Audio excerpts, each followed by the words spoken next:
Yves Coppens, vous êtes paléoanthropologue, vous avez été au Collège de France, à la chaire de paléanthropologie et de préhistoire. Est-ce que vous pourriez, du point de vue du corps, retracer les grandes étapes de l'histoire de l'homme, puisque c'est un peu votre spécialité, l'histoire de l'homme, mais du point de vue de l'évolution et de la transformation du corps? Oui. Détail, je suis paléontologue.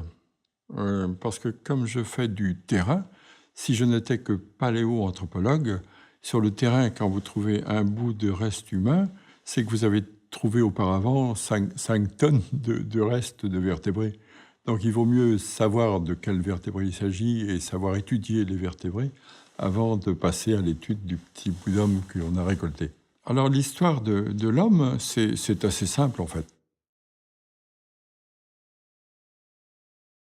On craint souvent la complexité de cette histoire. Elle est surprenante parce que l'évolution invente chaque fois, mais en fait, elle est très cohérente en fonction des découvertes que l'on a faites. Et tout se range bien dans le schéma suivant. Vous avez d'abord un ancêtre commun, des ancêtres communs. Et ce sont les ancêtres communs des chimpanzés et des hommes, c'est-à-dire des pré-chimpanzés et des pré-humains humains. Et ça se passe en Afrique tropicale, il y a 10 millions d'années. Et il se trouve que ces gens-là sont dans la forêt, une forêt probablement dense, et ils vont avoir des enfants, bien sûr.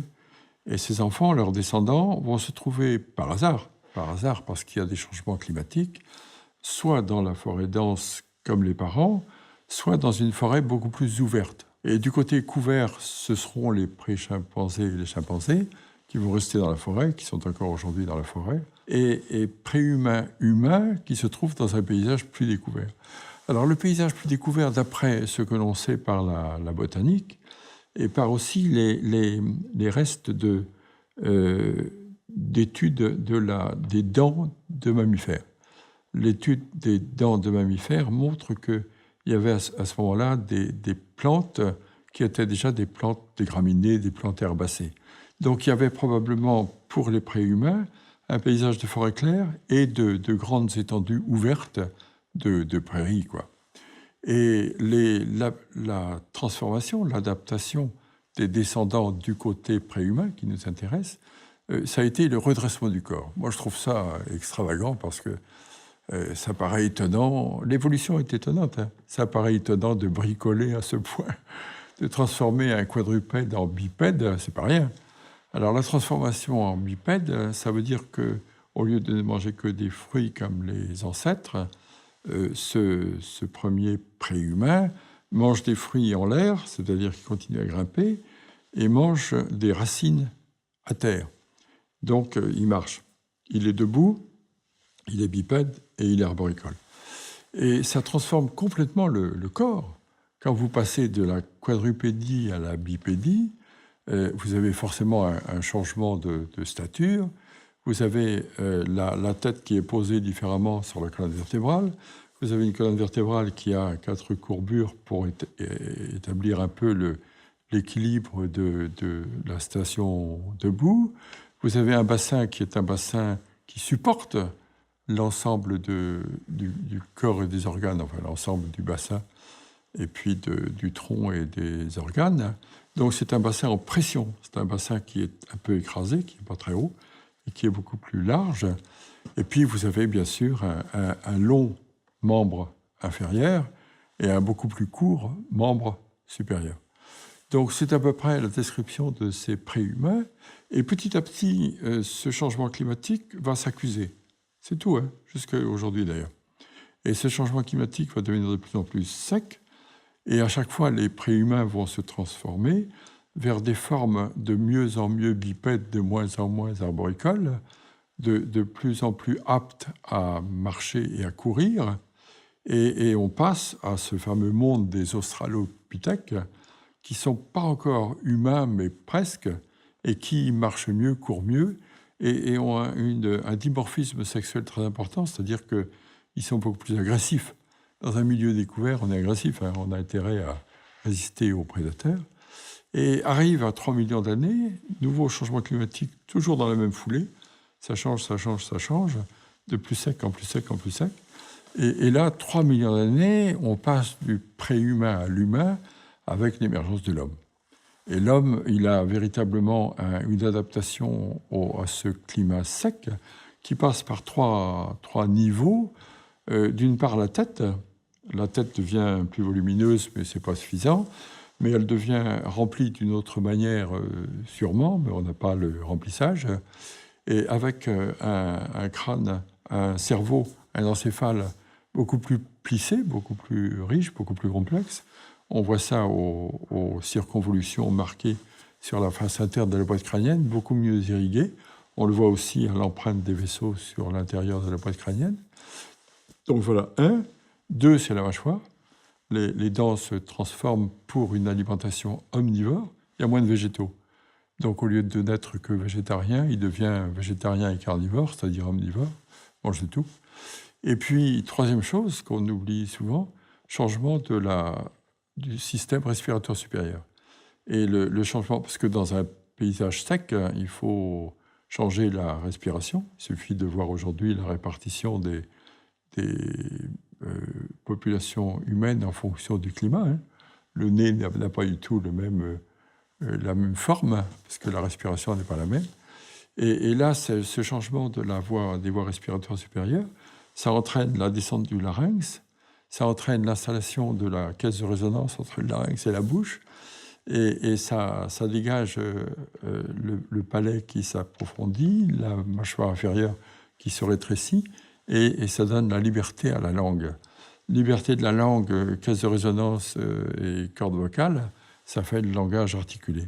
Donc le bonhomme, il y a 3 millions d'années, il se présente, si j'ose dire, sous la forme de quelqu'un qui a un cerveau bien meilleur et qui peut du coup avoir une conscience meilleure que celle des animaux qui le précèdent ou celle des préhumains qui le précèdent, une denture pour manger de tout, et puis un système respiratoire qui lui permet de parler vraiment de manière articulée et non pas simplement comme les prédécesseurs.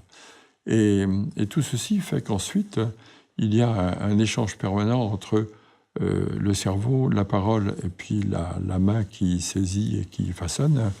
Comme il y a la conscience, il y a aussi la fabrication d'outils pour la première fois. Hein.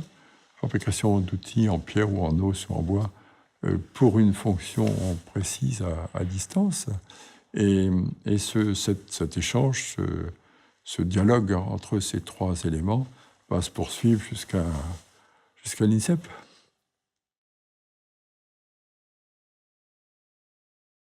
Donc la bipédie a joué un rôle majeur dans l'évolution, dans l'émergence de la culture. Ne serait-ce que passer de la patte à la main, de rendre le langage possible. La quadrupédie on ne peut pas imaginer un surgissement, une émergence culturelle à partir d'une quadrupédie qui aurait persisté. Si on peut l'imaginer, mais moins, parce que le fait du redressement du corps a déverrouillé la mâchoire et le crâne, et ça a permis le développement du crâne vers une face plus plate et un cerveau plus développé, plus d'espace. C'est derrière que ça bloquait dans la forme quadrupède, puisque l'arrivée de la moelle épinière et des vertèbres à l'arrière du crâne bloquait la partie postérieure et le développement du crâne de ce côté-là. Donc il y a un déverrouillage qui va être évidemment très important. Et donc la station debout va participer à cette évolution. Ceci étant dit, on peut imaginer, la preuve que ça existe, hein, les quadrupèdes. Alors les chimpanzés sont des quadrupèdes un peu particuliers quand même. Ils ont inventé, eux, hein, il n'y a qu'eux, cette marche en knuckle walking qui leur est tout à fait spécifique, qui leur est particulière, où ils marchent sur les pattes postérieures et sur la partie dorsale de l'extrémité des membres supérieurs. Mais du même coup, ils sont capables de se redresser de temps en temps. De temps en temps, hein, je dis bien. Parce que je tiens absolument à l'origine préhumaine avec le redressement du corps en permanence. Et donc les chimpanzés utilisent aussi leurs mains, utilisent la saisie de leurs mains, et ils l'utilisent pour beaucoup de choses. Ils l'utilisent pour saisir les enfants et les porter sur eux, saisir des pierres pour se défendre ou même attaquer éventuellement, et aussi saisir des objets, des pierres, des bouts de bois, des bouts d'os, pour casser des noix. C'est-à-dire qu'ils ont une sorte, on appelle ça protoculture, ce que je trouve un peu bête, c'est une vraie culture.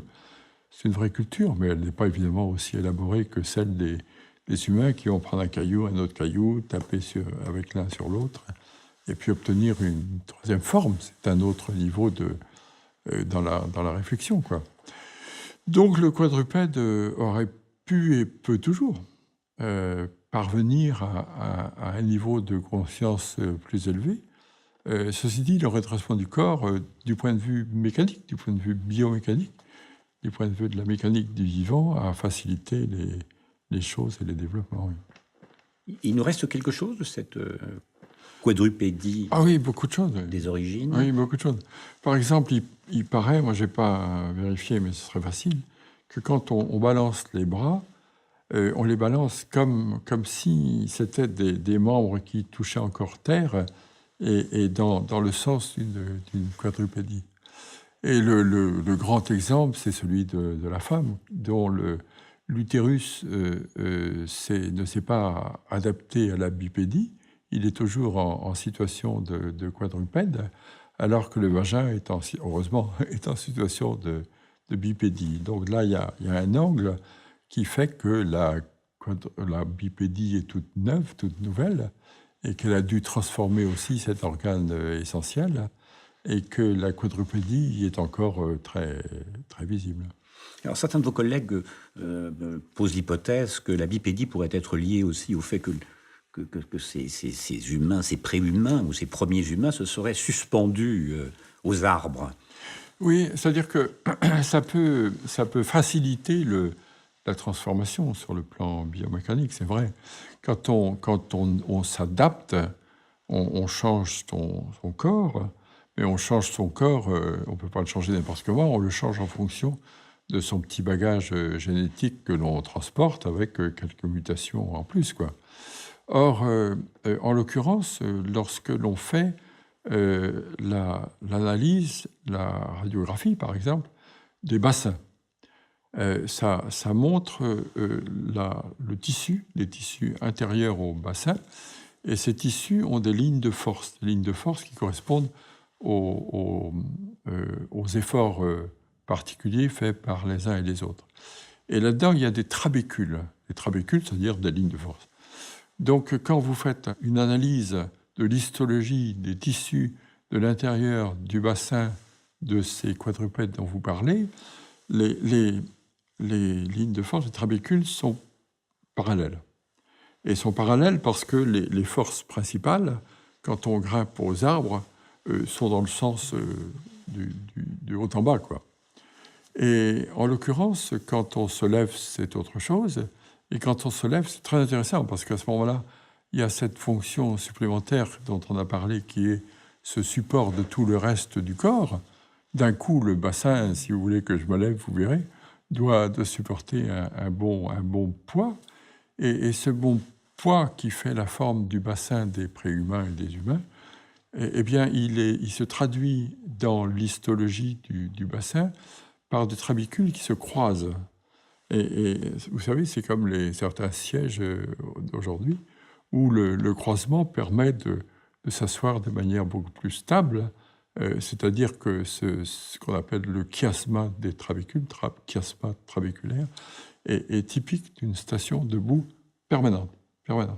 Et ça, vraiment, la station debout permanente caractérise les hominidés. Dans votre ouvrage Le genou de Lucie, vous parlez du syndrome de Lucie, à propos des sportifs et des sprinteurs en particulier. Est-ce que vous pouvez nous préciser un peu, parler un peu plus de ce syndrome? Oui, mais ce n'est pas moi le créateur du syndrome de Lucie. Vous savez que Lucie, d'abord, il faut un petit peu dire qui allait. C'est un petit squelette qu'on a trouvé en 1974, donc c'est une vieille histoire, dans l'est de l'Éthiopie. Sa datation est bonne parce qu'elle se trouve sous un niveau volcanique qui a pu être daté. Elle a 3 millions 180 000, 3 millions 200 000 ans, quoi, en gros. Et elle a été fameuse, elle est toujours fameuse, elle est toujours emblématique parce que à cette époque, les éléments que l'on en avait, 40% du squelette, représentaient un squelette moins incomplet que les autres, quoi, en gros. Moins incomplet que les autres préhumains dont on parlait tout à l'heure. Et comme elle a été moins incomplète, on a pu la dessiner. On a pu en reconstituer la silhouette. Et le fait d'en reconstituer la silhouette, de lui donner un prénom, tout d'un coup, elle est devenue réelle. Elle est devenue vivante, notamment pour les enfants, mais aussi pour les adultes. Et c'est la raison pour laquelle, sans doute, alors qu'aujourd'hui on a trouvé beaucoup plus vieux, beaucoup plus complet, elle demeure emblématique. Et le syndrome de Lucie, alors ça a été fait par les médecins du sport qui se sont rendus compte que les footballeurs en particulier, lorsqu'ils commençaient leur sprint, pas suffisamment en quadrupédie, commençaient le sprint en position presque redressée, se faisaient des claquages. Et ces claquages, d'après ces médecins du sport, et il y a eu beaucoup de travaux, hein. Il y a eu leurs propres travaux, puis des travaux de thèse qui ont été faits sur leur direction. Et ce syndrome, donc, expliquerait ces claquages parce que le redressement du corps à ce moment-là, qui commence, n'est pas total, n'est pas complet. Et quand le redressement du corps n'est pas complet, il faut faire avec. Et du coup, il faut faire attention. Autrement dit, la musculature n'aurait pas tout à fait suivi le redressement du corps. Et aujourd'hui, quand on travaille l'anatomie et quand on travaille, comme je le fais quelquefois avec les ostéopathes, on est étonné de voir qu'il manque quelques degrés à la station debout, à la station verticale. Il y a quelques degrés de moins, on n'est pas tout à fait debout. Et ça peut aussi expliquer la lenteur de ce redressement du corps, dans la mesure où il va jusqu'au bout. Et en cours de route, le redressement du corps a des problèmes avec ses muscles qui n'ont pas suivi à la même vitesse. Alors ces muscles s'appellent les ischio-jambiers. Et donc, les claquages, il y a eu des thèses sur le football et le syndrome de Lucie. Lucie elle-même a montré qu'elle faisait ce qu'elle pouvait pour redresser son corps, mais n'avait pas complètement réussi, quoi. Qu'a-t-elle d'humain, déjà, Lucie? Ce qu'elle a d'humain, c'est le redressement de son corps. Mais le redressement du corps, il date déjà de 10 millions d'années. Elle n'a que 3 millions d'années. Donc elle est debout incontestablement depuis longtemps. Ce qu'elle a d'humain aussi, c'est tout ce qui va avec le redressement du corps, c'est-à-dire ce dont on a parlé tout à l'heure, la position du crâne, la colonne vertébrale, le bassin et une partie du membre inférieur, le fémur. Le fémur, dans son attache au bassin, est très humain. Dans son attache au tibia, ne l'est plus. Dans son attache au tibia, elle est arboricole. Elle est arboricole. Lucie, elle grimpe bien. Donc, dans le reste de son membre inférieur et dans le membre supérieur, elle est incontestablement arboricole. Donc, elle combine les deux locomotions, comme les tout premiers préhumains, de manière un petit peu différente, puisque elle consacre, si j'ose dire, plus d'intérêt à la bipédie qu'à l'arboricolie ou l'arboricolisme. C'est-à-dire qu'elle va vers une bipédie exclusive. Quand on est debout, quand on est bipède, quand on est bipède et arboricole, quand on est dans un milieu de plus en plus découvert, quand on est confronté à la prédation, il faut bien sûr réagir, il faut des stratégies, et c'est le cerveau qui gère tout ça. Son crâne recouvre un cerveau qui n'est pas encore très volumineux, mais par contre, il y a sûrement un changement dans la structure du cerveau. On parle de l'homme souvent en termes d'antinature. Est-ce que vous considérez que la culture brusque la nature? Il est certain que... Alors, antinature, c'est trop fort. Il est certain que la culture transforme les choses, ça c'est sûr. Ceci dit, tout ça est dans une continuité qui est à chaque fois innovante. Et ce qu'il faut savoir, c'est que tout bouge tout le temps, tout change tout le temps, c'est-à-dire que la forme d'après ne sera pas la forme du moment et ne sera pas, à plus forte raison, la forme d'avant. Donc que ça se transforme, c'est entendu, et que ça se transforme vers certaines adaptations qui sont toujours surprenantes, puisque l'évolution est toujours créatrice. Le genre Homo apparaît, avec ce crâne plus volumineux, plus complexe et mieux irrigué, et avec ce crâne et ce contenu-là, il va en effet dépasser un certain seuil. Mais sa transformation de son cerveau est en fait une histoire extrêmement darwinienne, c'est-à-dire que à la même époque, moi j'ai travaillé 10 ans dans le sud de l'Éthiopie sur ces terrains-là, et je vois le cheval changer sa patte pour courir plus vite dans un milieu plus découvert. Il s'agit toujours d'échapper aux prédateurs. Je vois l'éléphant augmenter la hauteur de sa dent parce qu'il mange de l'herbe et ça use plus que de manger des feuilles. Et je vois le bonhomme augmenter son cerveau. Et ce développement du cerveau qui va passer un seuil et puis qui va devenir capable, non pas de savoir, mais de savoir qu'il sait. Vous savez, c'est l'image en miroir. Et savoir qu'il sait, ça lui renvoie sa propre image et ça lui donne les possibilités d'anticiper, ça lui donne des possibilités de, quand il taille un outil, on le dit tout à l'heure, quand on prend un caillou à un autre et puis qu'on en fait un troisième, celui-là, c'est pour une fonction précise, il anticipe en quelque sorte. Il anticipe la fonction de l'autre.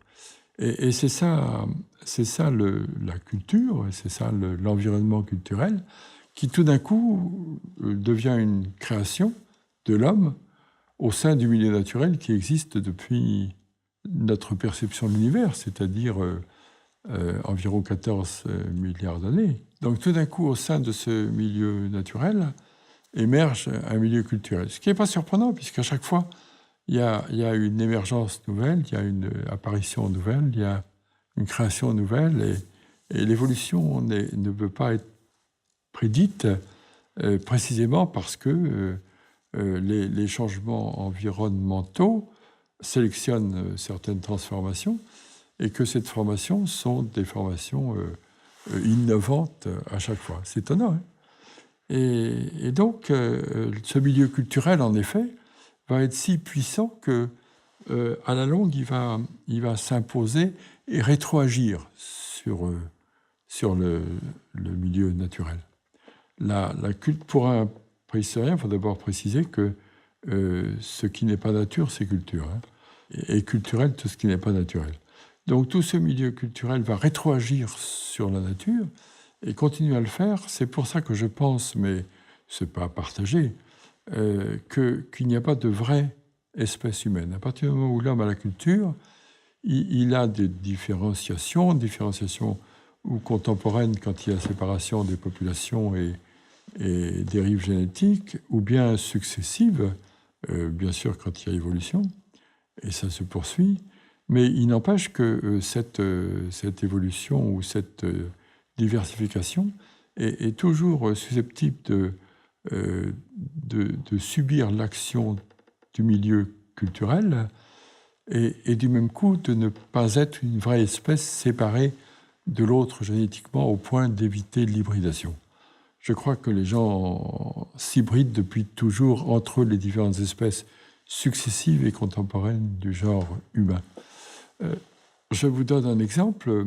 J'ai vu souvent en brousse des groupes d'antilopes croiser d'autres groupes d'antilopes, même quand c'est la même espèce, elles s'ignorent. Hein. Je suis convaincu qu'un groupe d'humains croisant un autre groupe d'humains s'aperçoit, en prend conscience, très vite, tout de suite, et réagit soit en se tapant dessus, soit en se rencontrant, bavardant. La parole, c'est considérable. Hein. Et bavarder, ça veut dire s'installer, ça veut dire partager un peu de nourriture, ça veut dire pratiquer la convivialité, ça veut dire aussi échanger des nouvelles informations, des histoires sur la politique et le temps, des histoires sur le climat, échanger des filles. L'échange des filles, ça fait de l'hybridation ou pas, mais ça peut faire de l'hybridation.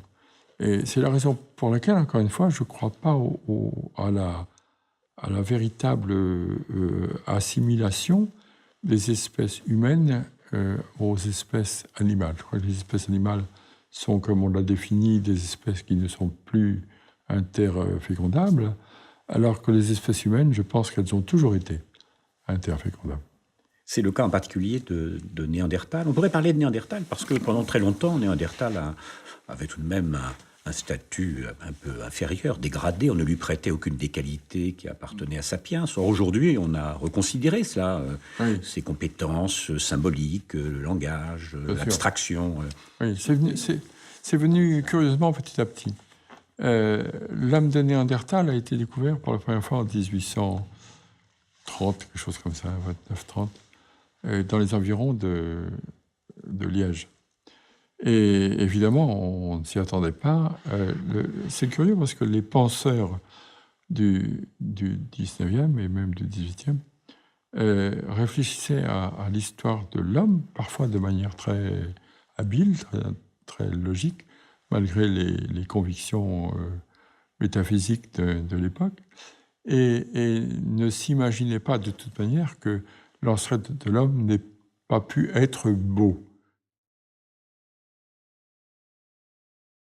Beau, évidemment, dans une notion esthétique du 18e ou du 19e.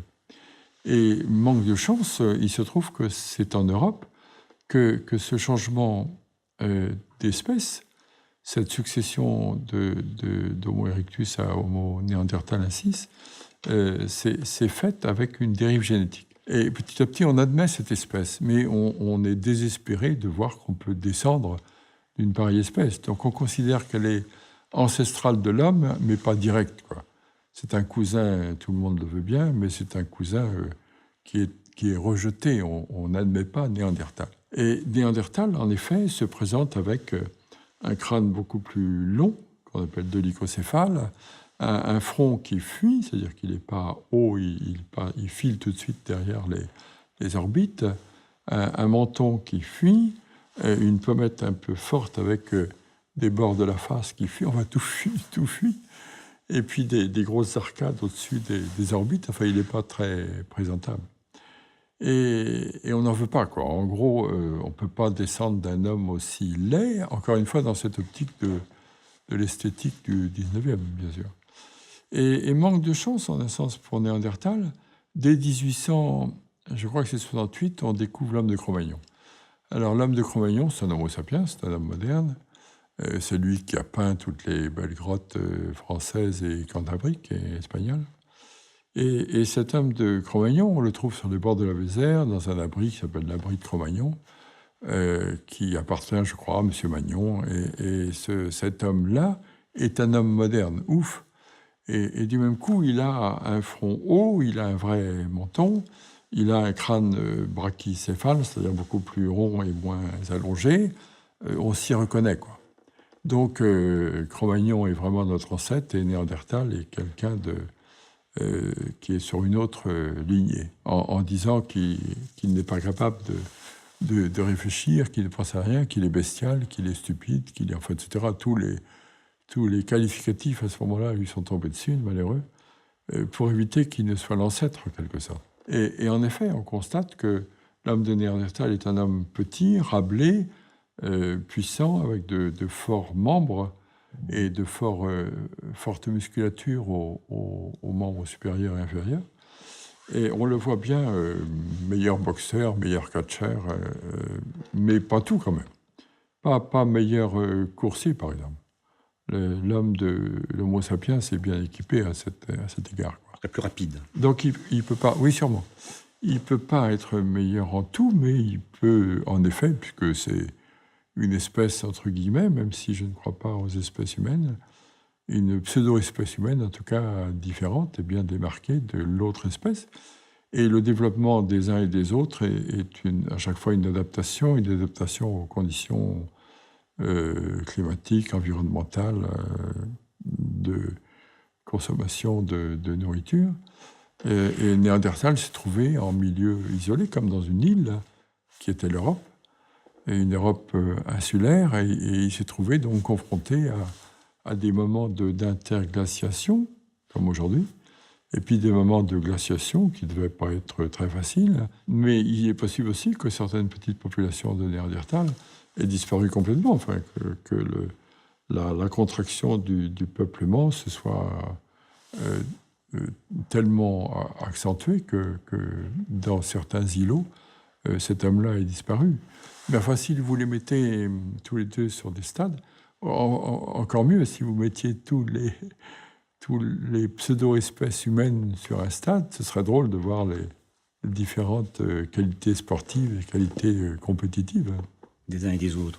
Est-ce que, selon vous, on peut assigner, parlons de Sapiens maintenant, est-ce qu'on peut assigner des limites objectives à Sapiens, à ses capacités, ses possibilités en termes de son hauteur, de course? Enfin, c'est très à la mode aujourd'hui, querelle d'experts. Est-ce que c'est quelque chose qui vous intéresse comme objet de réflexion? Bien sûr, bien sûr. Ben, ça m'intéresse en ce sens qu'on voit à chaque grande réunion sportive des records battus. Donc, on peut encore gagner un petit peu sur ce qu'on a déjà atteint. Mais on peut imaginer aussi qu'il y a des limites, quoi, qu'il y a des plafonds. On ne peut pas atteindre un niveau qui dépasse, qui crève un plafond sans changer véritablement d'espèce. Ceci dit, notre espèce changera un jour, on deviendra sûrement autre chose. Il n'y a pas de raison qu'on reste sapiens, et donc on peut devenir sur sapiens, super sapiens, je ne sais pas quoi.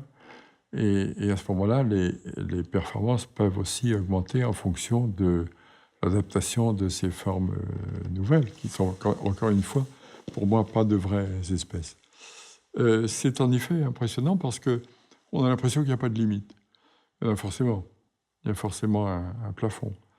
Mais tant que c'est possible, pourquoi pas tenter ce dépassement de soi, ou simplement cette exploitation de soi, parce que le dépassement, c'est une manière de parler. Hein. Quand on parle de limites objectives, avec toujours ce primat du quantitatif, hein, au fond de la mesure de quantité. C'est le cas aujourd'hui des sportifs, des marathoniens qui ont des capteurs, on peut suivre en direct leur état, leurs organes, etc.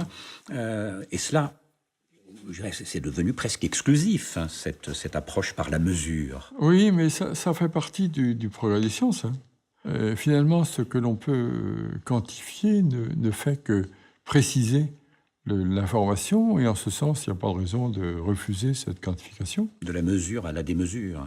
Oui, mais je ne sais pas, je ne crois pas qu'il y ait de démesure. Ça reste de la mesure. Ça reste de la mesure. Je crois qu'il faut supprimer ce terme de démesure, parce que la quantification, pour la science, c'est beaucoup mieux que l'absence de quantification. Vous savez, quand on ne peut pas quantifier, on appelle ça des caractères discrets. C'est joli d'ailleurs. Hein. Et les caractères discrets, ce sont des caractères qui sont présents ou pas. Donc, il y a une présence ou une absence, c'est tout.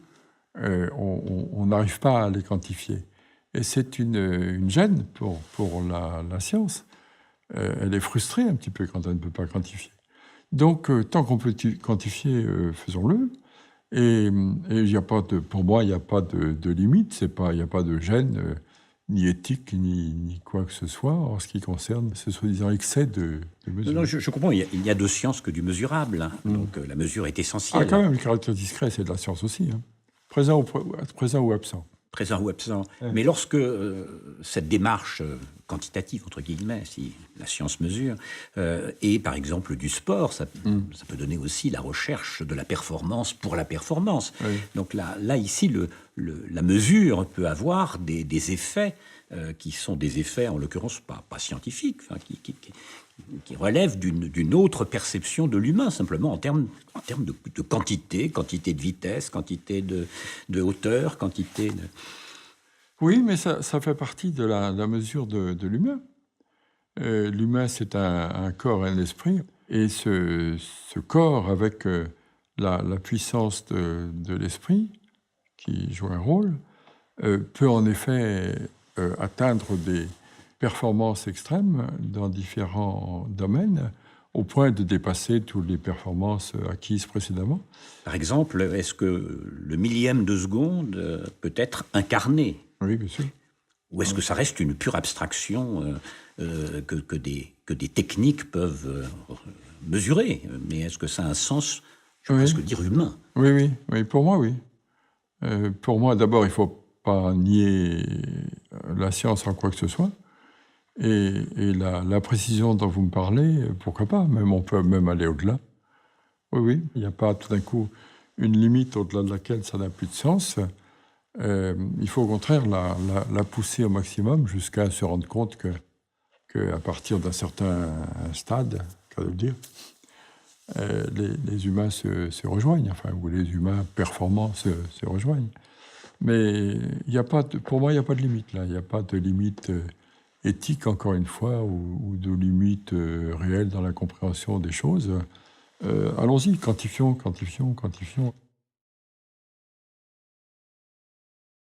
Il y a des sociologues, je pense à Paul Virilio, par exemple, que vous connaissez peut-être, qui a travaillé sur la notion de vitesse, sur cette accélération. Est-ce que l'histoire de l'humanité, c'est pas l'histoire d'une accélération, toujours plus de vitesse? Ça a des conséquences philosophiques, ça a des conséquences politiques.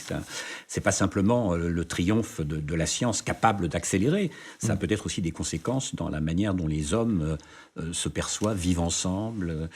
Oui, mais peu importe, on n'a pas du tout à juger ça. Il y a d'autres développements animaux, végétaux, qui ont tout d'un coup des adaptations qui sont accélérées, et puis des stases, des pauses qu'on appelle des stases, c'est-à-dire qu'on est sur un palier, et puis tout d'un coup, la pression environnementale qui peut être culturelle, hein, cette pression-là fait qu'il faut aller plus vite pour s'y adapter. Et on va plus vite, et puis on va moins vite après, et puis on fait une pause après, et puis on repart sur une autre vitesse. C'est pas gênant. Alors que le sociologue dont vous parlez constate ça et s'inquiète de ça, ça c'est son affaire. Mais je veux dire que c'est dans l'ordre des choses. Et alors, elles s'accélèrent, et puis elles s'accéléreront pas forcément. Et puis elles s'accélèrent aussi parce que la démographie a augmenté, et que ça allait moins vite entre Chauvet et Lascaux, entre 35 000 ans et 20 000 ans, qu'aujourd'hui entre 2010 et 2015. Parce que plus de gens, ça fait plus de gens qui travaillent, ça fait plus de gens qui pensent, ça fait plus de transformations, ça fait plus de transformations techniques, c'est-à-dire culturelles. Et dans la science, c'est classique, c'est banal. Moi, je m'en réjouis, hein, je trouve ça très très bien. Mais il n'y a pas de quoi s'étonner parce qu'on connaît ça dans la nature depuis toujours. Mais il y a ce décalage entre le temps, les rythmes temporels, par exemple, de transformation du corps ou d'évolution du corps, et le rythme culturel, hein, et la rapidité du rythme culturel. Absolument. Absolument. Pour le moment. Il se trouve que, pour le moment, en effet, la culture, tant qu'elle arrive à trouver des parades aux agressions environnementales, aux agressions naturelles, bouge bien, avance bien. Mais il se peut qu'un jour elle n'ait pas la parade. Il n'est pas impossible que petit à petit, l'inné, en effet, prenne du retard sur l'acquis. Alors je vais vous raconter une histoire. Moi, j'ai démontré modestement cette histoire-là dans un site éthiopien. Et donc, on avait à la base un niveau d'1 500 000 ans avec un homme, habilis, homo habilis, enfin peu importe, qui s'appelait A, si vous voulez, et il avait une culture qui s'appelait A. Donc, l'espèce A, innée, faisait la culture A acquise. Et puis ensuite, il évoluait. Donc, il devenait l'espèce B. Et la culture était toujours A. Donc il y avait au départ visiblement un retard de l'acquis par rapport à l'inné. L'inné était sur sa lancée, quoi. Et puis ensuite, il y a un homme qui est toujours B, et ça y est, la culture devient B. Donc c'est à l'étal, comme la marée. Et puis ensuite, l'homme devient C, et la culture reste B. Donc ça traîne encore du côté acquis. Et puis ensuite, l'homme reste C, la culture devient C. Donc ça va. Et ensuite, l'homme est toujours C, et la culture devient D, et puis l'homme reste C, et la culture devient E, puis l'homme reste C, et la culture devient F. C'est-à-dire que vous avez une vitesse de l'inné qui est prédominante pendant un certain temps sur sa lancée, l'acquis qui petit à petit, à l'ombre de la nature, pousse, arrive à niveau et puis s'envole, quoi.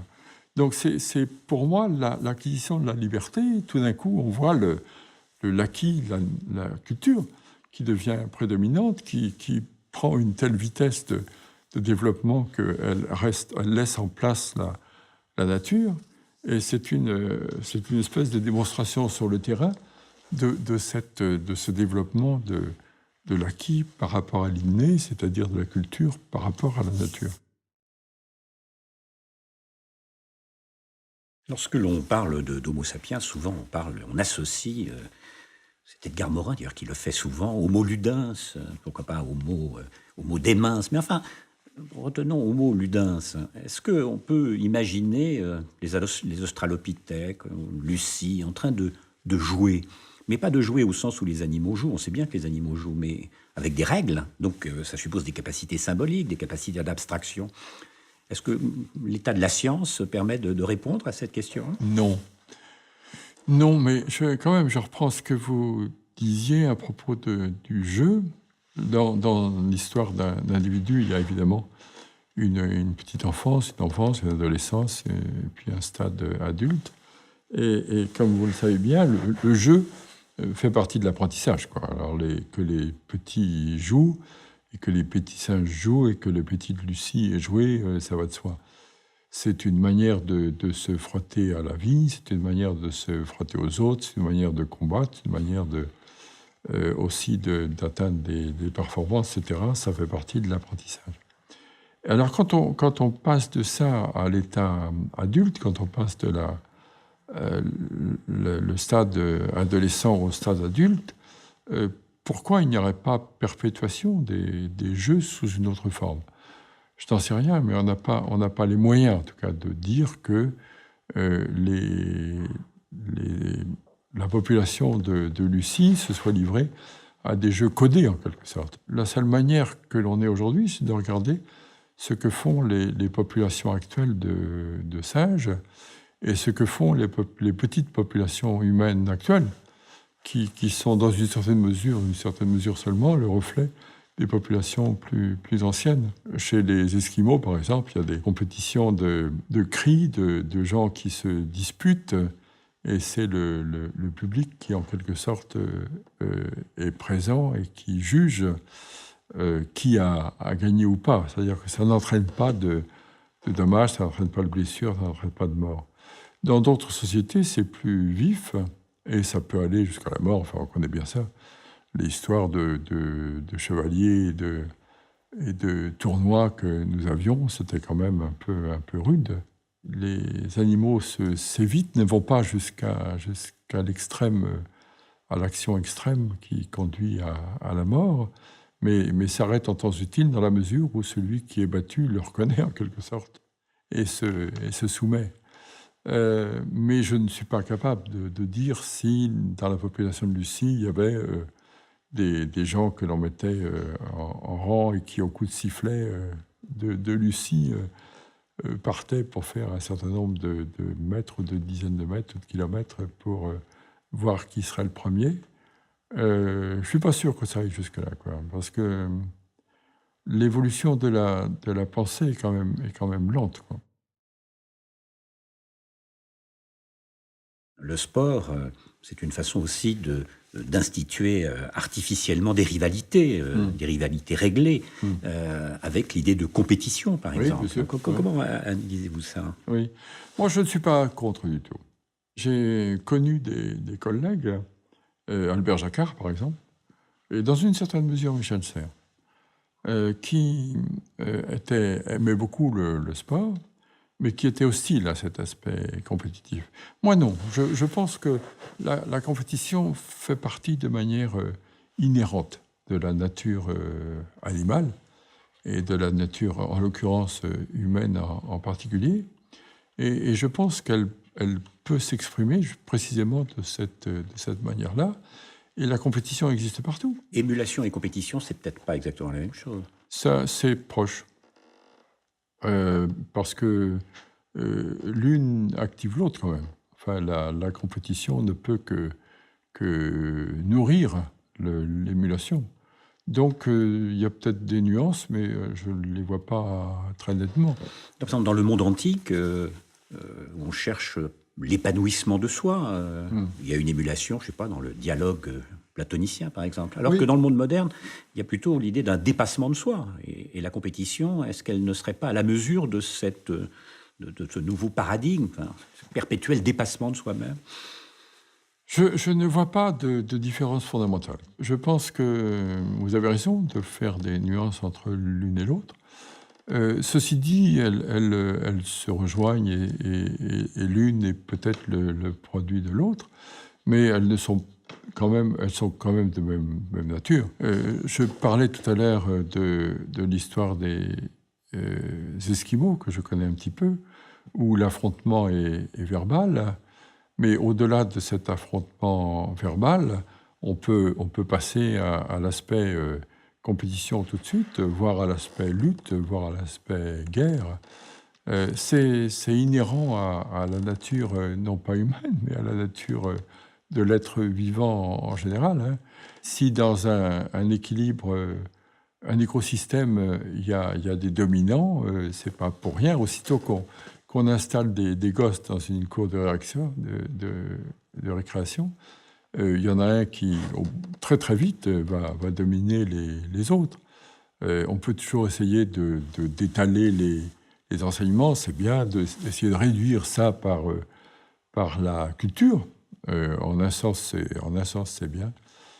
En un autre sens, ça détruit aussi la possibilité, enfin ça gêne la possibilité de tirer parti pour une population de l'ensemble des potentialités de ses membres.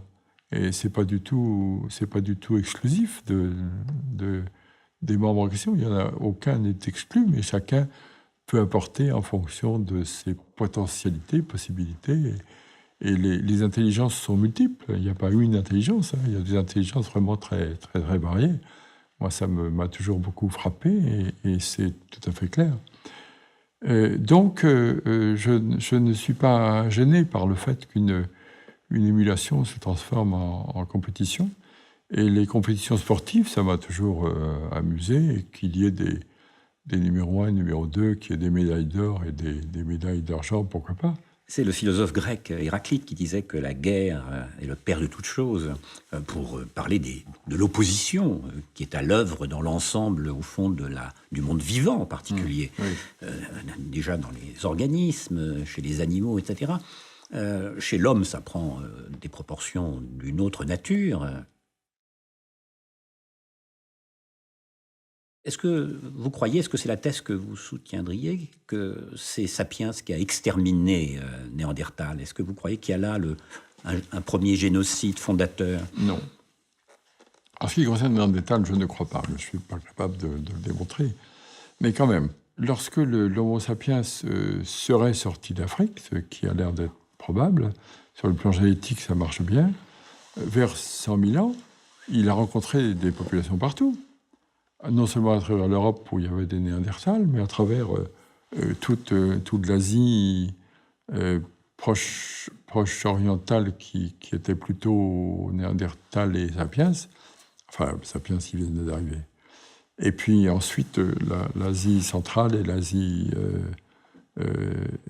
tropicale aussi.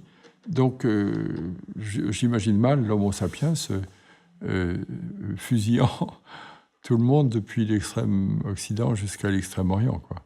Donc je pense que c'est plutôt à terme, en jouant sur la longueur du temps, que les choses se sont faites et qu'elles se sont faites petit à petit. Enfin, c'est presque pas étonnant pour un naturaliste et pour un paléontologue de voir une espèce entrer en compétition avec une autre, c'est banal. Et à terme, voir l'une gagner et l'autre disparaître. Ça fait partie des banalités, des choses normales de la nature. On peut revenir sur le sport et cette association qui est faite aujourd'hui entre le sport et la santé. Ce sont deux choses qui sont étroitement liées dans le discours officiel, même dans les publicités. Que pensez-vous de cette association entre le sport Oui. et la santé? Je pense que nous sommes faits d'un corps. C'est vrai que ce corps supporte cet esprit qui est juste au-dessus des yeux. Ça ne fait pas grand-chose. Hein. C'est juste ce petit morceau-là qui pense et qui nous fait faire cette émission aujourd'hui. Ceci étant dit, le support est à entretenir, bien sûr, ne serait-ce que pour entretenir l'esprit. Il est certain que l'entretien du corps et l'entretien du corps sur le plan physique, de l'exercice physique, du sport, est tout à fait important. Moi, j'ai toujours signé les pétitions en faveur du maintien de l'éducation physique, du développement de l'éducation physique, etc. C'est essentiel pour un enfant, puisque c'est là que ça commence, qu'on développe à l'école aussi bien sa tête que son corps. Développer l'un au bénéfice de l'autre, c'est ne pas comprendre ce qu'est la nature. Et au bout d'un certain temps, moi j'ai atteint ce temps-là, quand on n'a pas entretenu l'un, l'autre ne va pas très bien. Hein. Il faut que la carcasse, comme dit un de mes amis, soit là pour supporter la tête, même si la tête est son seul plaisir. Alors, dans le monde contemporain, il y a un aspect profit aussi qui a son rôle, hein, bien sûr. Si on le dit, c'est pour aussi développer certaines médications, certaines thérapeutiques, enfin, je ne sais quoi. Parce que la mobilité, c'est une très vieille affaire. Vous avez parlé de ces grandes migrations, cette sortie d'Afrique. Donc la mobilité est un élément de notre histoire, de l'histoire de l'homme. Oui. Et aujourd'hui, il y a peut-être la sédentarité, qui est un des faits historiques. Comment pensez-vous cette sédentarisation presque forcée, liée à l'existence des villes, à la transformation des modes d'existence? Rendez-vous compte que la roue n'a que 6000 ans, et l'homme a 3 millions d'années. Donc il a marché beaucoup pendant longtemps avant d'être véhiculé, ou avant de monter des bêtes. Et il a monté des bêtes partout, hein, c'est amusant. Il a monté des bœufs, il a monté des zébus, il a monté des chevaux, il a monté des autruches. Il a monté tout ce qu'il pouvait monter pour se faciliter pour se faciliter le déplacement, pour se faciliter la route et éviter la marche excessive. Mais la marche existe chez les nomades, ça va de soi. Mais elle existe aussi chez les sédentaires. Ceci dit, les sédentaires se sont installés non pas parce que tout d'un coup ils se sont dit c'est mieux de t'arrêter que de marcher, mais c'est parce que les circonstances, l'opportunisme a fait que un changement climatique leur a fait pousser sous le nez plus de graminées qu'auparavant. Donc ils se sont arrêtés non pas pour le plaisir, mais pour cueillir, pour mieux cueillir.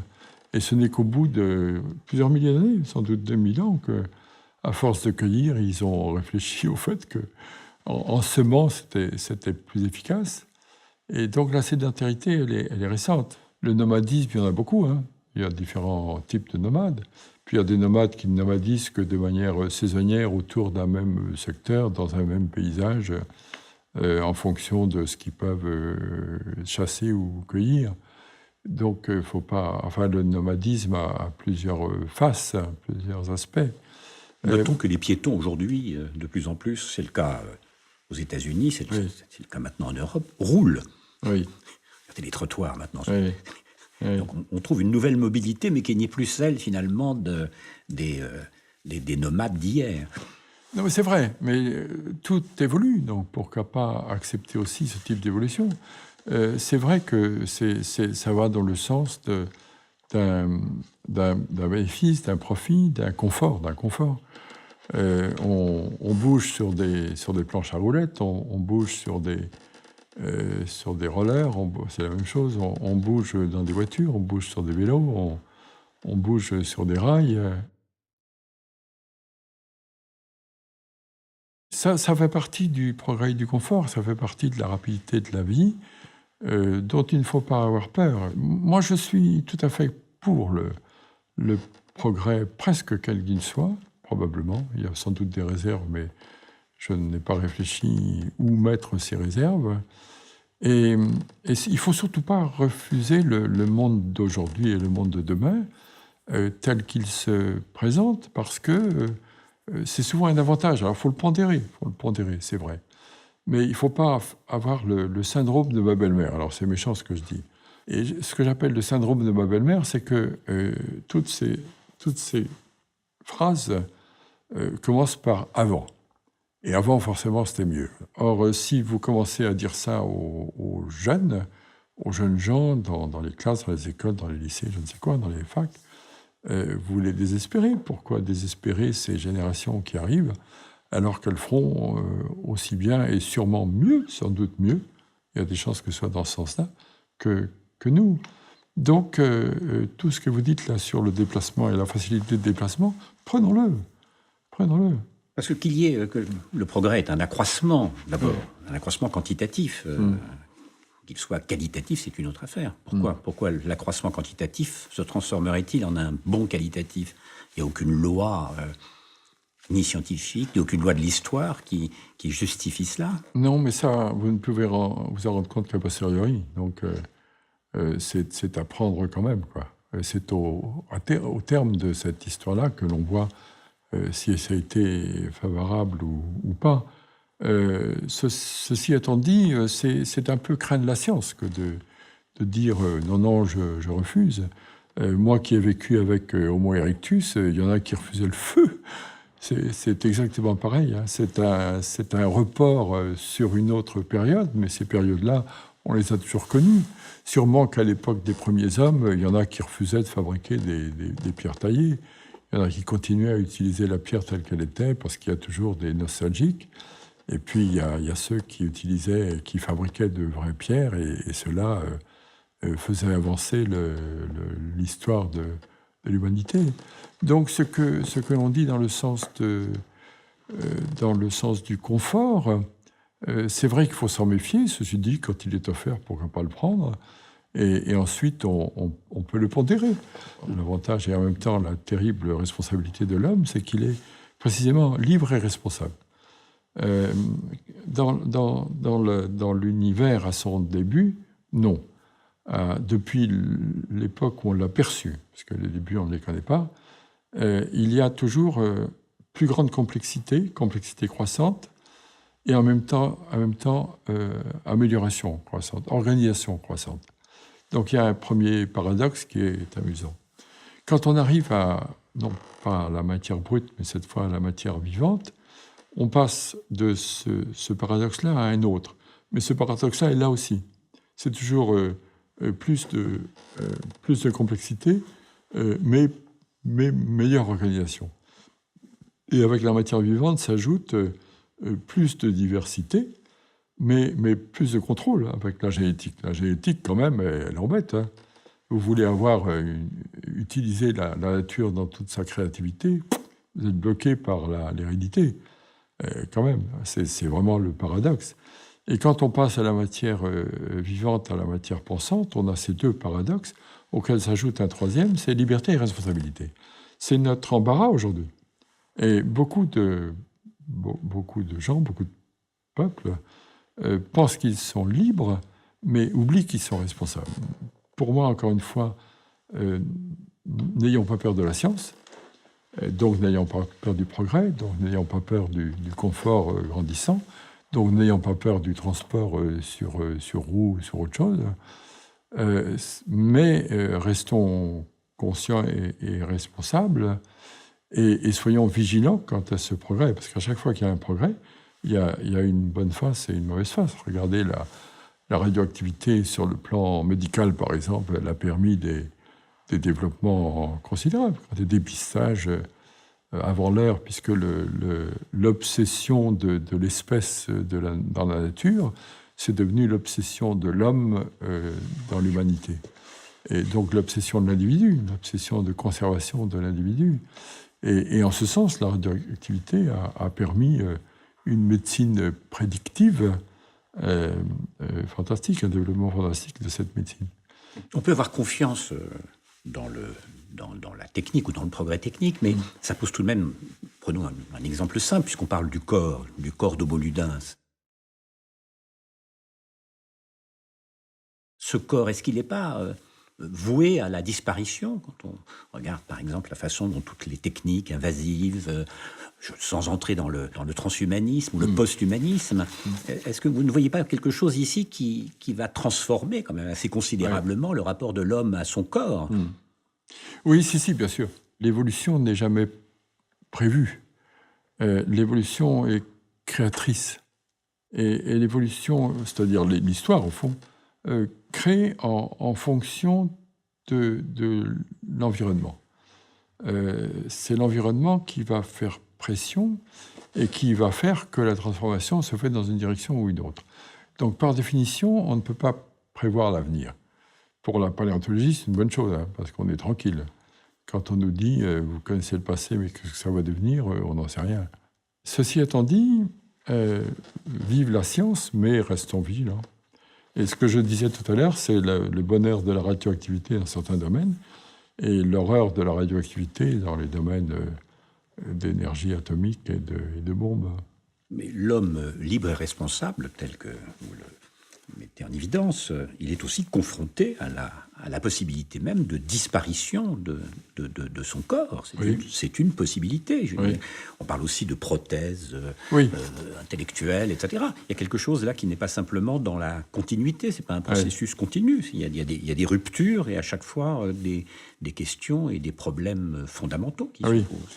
Oui, mais c'est un peu ce que je disais à propos du passage de la matière tout court à la matière vivante, et puis de la matière vivante à la matière pensante. Il y a des sortes de discontinuités dans la continuité. Et à chaque fois, ce que je disais aussi, l'avenir n'est pas lisible vu d'aujourd'hui, à plus forte raison vu du passé. Ceci étant dit, je suis aussi intrigué, moi-même intrigué, pas effrayé du tout, mais intrigué par cette possibilité qu'a l'homme aujourd'hui de manipuler la molécule, ça il l'a depuis un certain temps, et de manipuler l'atome, ce qui est très impressionnant, parce que manipuler l'atome, ça veut dire qu'on peut aller au cœur même de la matière pour la transformer. On le fait classiquement sur les plantes, on le fait moins classiquement, mais pas mal sur l'animal. On peut le faire sur l'homme, bien sûr. Non plus seulement augmenter, mais substituer, remplacer. Oui, transformer, oui. Ça, faut pas en avoir peur, je crois. Mais c'est vrai que d'un coup, on se trouve confronté avec un choix, en quelque sorte. Est-ce qu'on le fait, est-ce qu'on le fait pas? Mais c'est le choix de la radioactivité, hein, c'est le choix du progrès, c'est le choix du feu. Est-ce qu'on le prend, est-ce qu'on le prend pas? C'est le choix de la pierre taillée, est-ce qu'on la fait, est-ce qu'on la fait pas? À chaque fois, ça s'est posé, donc ça se posera une fois de plus. Mais moi, ça m'intéresse beaucoup, mais je n'ai pas de réponse, forcément. Mais je suis très, très intrigué par en effet, cette possibilité, cette potentialité, tout d'un coup, qu'a l'homme de fabriquer d'autres types d'humanité, d'avoir une action tout à fait puissante et tout à fait régulière sur l'hérédité, sur la naissance, sur l'ADN. On peut modifier l'ADN. Hein. Ça veut dire que l'homme deviendrait maître de son évolution, ce qu'il n'était pas. Est-ce qu'il y aurait là quelque chose de nouveau? Oui, il y a forcément toujours quelque chose de nouveau. Maître de son évolution, je ne suis pas convaincu du tout. Mais maître de beaucoup de choses. Qu'il arrive à maîtriser un certain nombre de choses et qu'il puisse par suite se permettre d'agir sur sa propre destinée dans une certaine mesure. Mais dans une certaine mesure seulement. C'est pas pour ça. Regardez, pour le moment, on n'arrive pas à arrêter le mouvement des plaques terrestres et les séismes, on les subit et on se désespère à chaque fois, mais on ne les en subit pas moins. Ça serait un peu la même chose pour ce développement humain. On pourra faire certaines choses jusqu'à certaines limites. Quand on les fera, on verra les limites, d'ailleurs. Mais il y aura sûrement des limites. Après quoi, ces limites seront dépassées, puis on fera autre chose. C'est toujours inquiétant. Enfin, je veux dire que je reviens aux Homo erectus. Quand il y en a un qui a découvert comment faire le feu, il a dû affoler toute la population. Et il y avait sûrement un syndrome de ma belle-mère au moment des Homo erectus, pour certains qui disaient, vous savez bien, back to the trees, retournons aux arbres, comme avait dit un auteur anglais plein d'humour et de distance justement avec la réalité. Et d'ailleurs, le sport participe à cela. Il n'y a pas que les visions que de science-fiction. En tant qu'anthropofacture, par exemple, il participe à créer, d'une certaine manière, une nouvelle espèce d'homme. Oui. Et dans une certaine mesure, tous les dopages dont on parle en sont. Il y a une possibilité d'augmenter... Dans un temps très court, précisément. D'augmenter la prouesse sportive. Je ne comprends pas bien d'ailleurs l'histoire des dopages, parce que je comprends qu'on fasse des sports dans certaines conditions, on peut en faire d'autres dans d'autres conditions, jusqu'à des limites, puisque à partir d'une certaine limite, ça devient nocif pour la santé, très nocif pour la santé, même poison pour la santé. Et là, il faut arrêter. Et la difficulté est probablement de savoir où arrêter. Mais après tout, s'il y a un petit stimulant complémentaire pour accroître le résultat, pourquoi pas? Ce petit complément, on l'obtient quelquefois sur le plan physique ou sur le plan intellectuel par un médicament. Hein. C'est la même chose, c'est un petit peu la même chose. Sur le plan moral, on l'obtient quelquefois par un petit excitant. Les hommes, depuis qu'ils sont hommes, ont sûrement cherché des plantes enivrantes, troublantes, qui leur tournaient la tête, sûrement.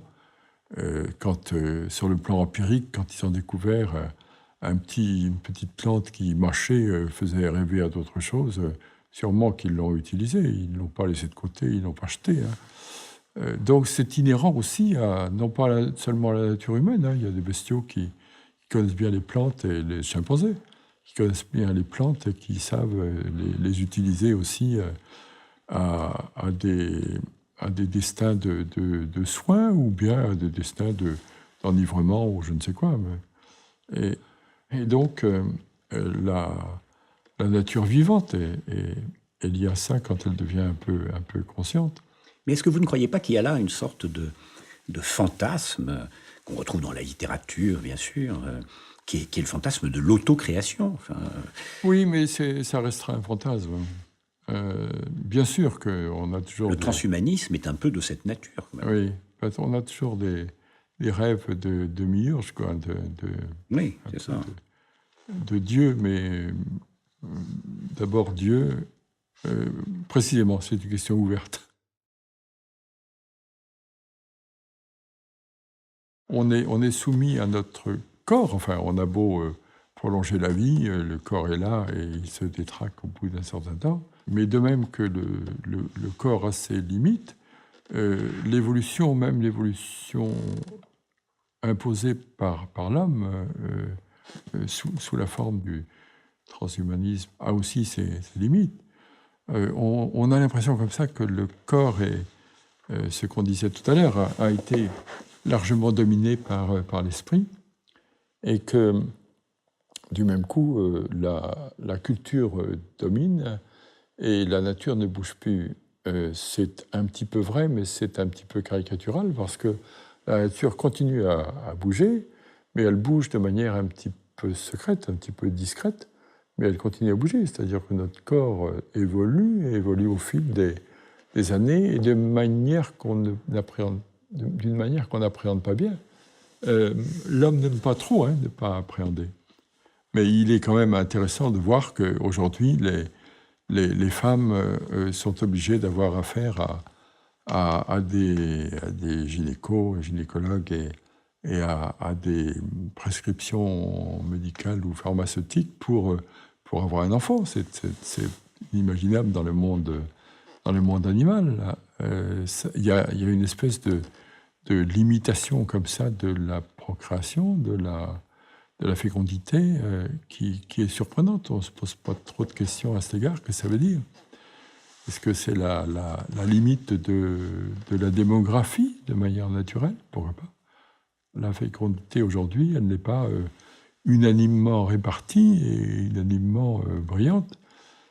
Il y a quand même des limites. Est-ce que, toujours sur la même chose, est-ce que ces limites sont dues à une surpopulation dans un endroit et que ce soit une régulation naturelle?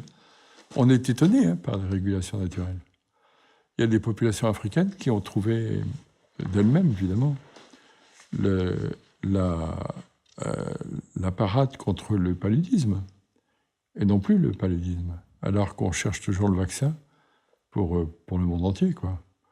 Et certaines ont trouvé, enfin, leur nature a trouvé et non pas leur culture, leur nature a trouvé la parade, et elles sont naturellement vaccinées, en quelque sorte, contre le palu. Donc notre corps est en évolution, en tant que tel sur le plan individuel, et en évolution en tant que populationnel, et peut-être mondial. Sans se placer du point de vue des catégories morales, vous aimez à dire, je crois, que la disparition de l'homme est non seulement probable, mais vous la qualifiez d'anecdotique. Je crois qu'on est bien engagé dans ce processus. Mais l'homme y met peut-être aussi un peu du sien. Oui, c'est-à-dire que l'homme y mette du sien, c'est normal, puisqu'il a acquis cette liberté, cette responsabilité dont on parlait il y a 3 millions d'années. Et donc, c'est lui qui a sa destinée en partie, en main. Ceci étant dit, l'évolution nous apprend tous les jours, apprend aux paléontologues tous les jours, que la durée d'une espèce, la durée d'une vie, la réussite dans un environnement qui est hostile, ou l'environnement quel qu'il soit d'ailleurs, qui est hostile, n'est jamais gagné d'avance, quoi. Ça marche pas. Quelquefois, c'est pathétique, ça paraît bizarre, mais un paléontologue qui a un bout d'os en main ou un bout de dent en main, il voit différemment des autres. C'est-à-dire qu'il voit ce bout d'os en fonction de la forme de l'os d'avant et de la forme possible de l'os d'après. Autrement dit, il voit ça dans une succession, dans une série évolutive temporelle. Et quelquefois, il arrive que l'on découvre des ossements qui montrent que les bêtes se sont efforcées de s'adapter au milieu qui avait changé, puisqu'on est en équilibre dans un milieu, mais si le milieu change, on est en déséquilibre, donc il faut récupérer un autre équilibre, c'est l'évolution. Et ces bêtes ont beau faire des efforts, elles échouent. Et là, c'est pathétique. C'est-à-dire que moi, j'ai des exemples de mastodontes qui ont de superbes dentures à une certaine époque, puis à l'époque suivante, il y a moins de feuilles et plus d'herbes, et du même coup, les dents tentent de se transformer, ils parviennent plus ou moins, et dans l'époque suivante, c'est pitoyable. Les tubercules des dents sont atrophiés, ça pousse pas du tout, ça marche pas du tout, c'est-à-dire que leur potentiel évolutif n'est pas bon, et la bestiole, l'espèce, s'éteint de manière définitive. Le paléontologue a l'expérience des essais évolutifs fructueux et des essais évolutifs désastreux. Il y a des arrêts de certaines espèces, et puis voilà, c'est pas parce qu'elles se sont arrêtées que c'est la catastrophe. Il y a eu des histoires disparition de pourcentage d'espèces considérables à certaines époques. On parle aujourd'hui de la 6e extinction parce que le développement de la population humaine a poussé les développements techniques à un point que ça gêne la biodiversité et que, dans une certaine mesure, ça la condamne même un peu. C'est vrai, et c'est dommage. Mais il y a eu d'autres extinctions massives auparavant pour des raisons naturelles. La Terre a quand même été tropicale partout à une certaine époque. Il n'y a pas d'orangers sous le ciel irlandais, mais si, il y en a eu. Il y en a eu. On a même trouvé des palmiers dans des sites polonais. Il n'y en a plus beaucoup. Et si, avec le changement climatique actuel, ça peut très bien revenir. C'est-à-dire que Et on peut très bien commencer à planter des oliviers dans le sud de l'Angleterre, ça ne me gêne pas. Mais ça, ce sont des différences latitudinales, c'est pas grand-chose. Mais des différences au point que la Terre a été à un moment donné une boule de glace et une boule de neige, ça c'est plus gênant pour la vie. Hein. Ceci dit, il y a des éléments vivants qui peuvent faire la sieste pendant quelques milliers d'années et puis récupérer très bien, très vite. Le permafrost en Sibérie, où je travaille, fond. Et ce permafrost vient de dégager, il n'y a pas longtemps, dans la presqu'île de Jamal, des bestiaux qui avaient l'anthrax. Et du coup, il y a eu toute une épidémie d'anthrax mortel dans les populations de nomades voisines. Donc ça veut dire que l'anthrax était là dans cette bête. Les bêtes, elles ont 20 000, 30 000, 40 000, 50 000 ans. Et a eu une sieste de quelques dizaines de milliers d'années, ce qui n'est pas extraordinaire pour certains êtres vivants ou endormis. Et puis renaît non pas de ses cendres, mais de son petit sommeil. Donc beaucoup de choses sont permises, jusqu'à certaines limites, hein, bien sûr. Puisque la vie nous étonne par ses réactions, parfois, et sa résistance, mais à chaque fois, il y a des limites. C'est comme dans le sport, il y a des limites. Oui, justement, terminer notre conversation concernant le sport. Est-ce que, d'abord, vous trouvez que le sport et les sportifs font évoluer l'humanité? Oui, absolument. Et dans quelle mesure? Dans la mesure où il y a une sélection naturelle pour l'évolution de tous les êtres vivants. Une sélection naturelle qui veut dire qu'au moment où il y a un changement de l'environnement, si l'espèce ne change pas pour s'adapter au nouvel environnement, elle s'éteint. L'exemple du mastodonte précédent. Et par ailleurs, il y a une sélection sexuelle. Si vous avez des mâles dominants qui exterminent les mâles qui ne le sont pas, c'est lui qui va copuler et c'est son hérédité qui va passer plus volontiers dans la génération suivante. Autrement dit, ce n'est pas du tout régulier, pas du tout stable. C'est fonction un petit peu de celui qui plaira le plus ou de celui qui s'imposera le mieux. Et après tout, le sport, le résultat sportif, le résultat dans la compétition et le résultat dans l'épreuve peuvent être un atout de séduction et un atout qui va pousser la sélection sexuelle à se faire dans ce sens et donner un avantage au champion plutôt qu'au malheureux petit qui courra derrière. Enfin, je veux dire que c'est un modèle de réussite. On est admiratif devant les champions. Moi, je suis très, très impressionné, souvent, et je regarde ça volontiers. Les Jeux Olympiques, c'était un bonheur de suivre ça. C'est un vrai rêve pour beaucoup d'enfants. Hein. Et à partir du moment où c'est un rêve, c'est une sélection. Et à partir du moment où c'est une sélection, elle doit avoir un impact sur les alliances. Savoir à qui on se marie, c'est essentiel. Homo sportivus, est-ce un nouveau stade dans l'évolution de l'humanité ou une petite parenthèse anecdotique? Ni l'un ni l'autre. C'est quelque chose qui devrait être mieux perçu et plus entretenu que ça ne l'est, peut-être. En tout cas, c'est une prise de conscience, puisque nous sommes responsables de nous-mêmes. On peut dire que la prise de conscience peut devenir meilleure, et en ce sens, l'intérêt pour le sport, comme vous le savez, hein, il se peut que dans certains États, dans certaines réglementations, le sport soit moins bien perçu que dans d'autres. Donc c'est à l'homme de se faire, nous sommes responsables de ça aussi. Donc plus de sport, ça ne peut être que bien, que favorable. Et que l'homme actuel devienne sportivus en totalité, non, c'est pas possible. et puis que tout d'un coup, Sportivus disparaît, c'est pas possible non plus, autrement on disparaît nous-mêmes. Donc je ne crois pas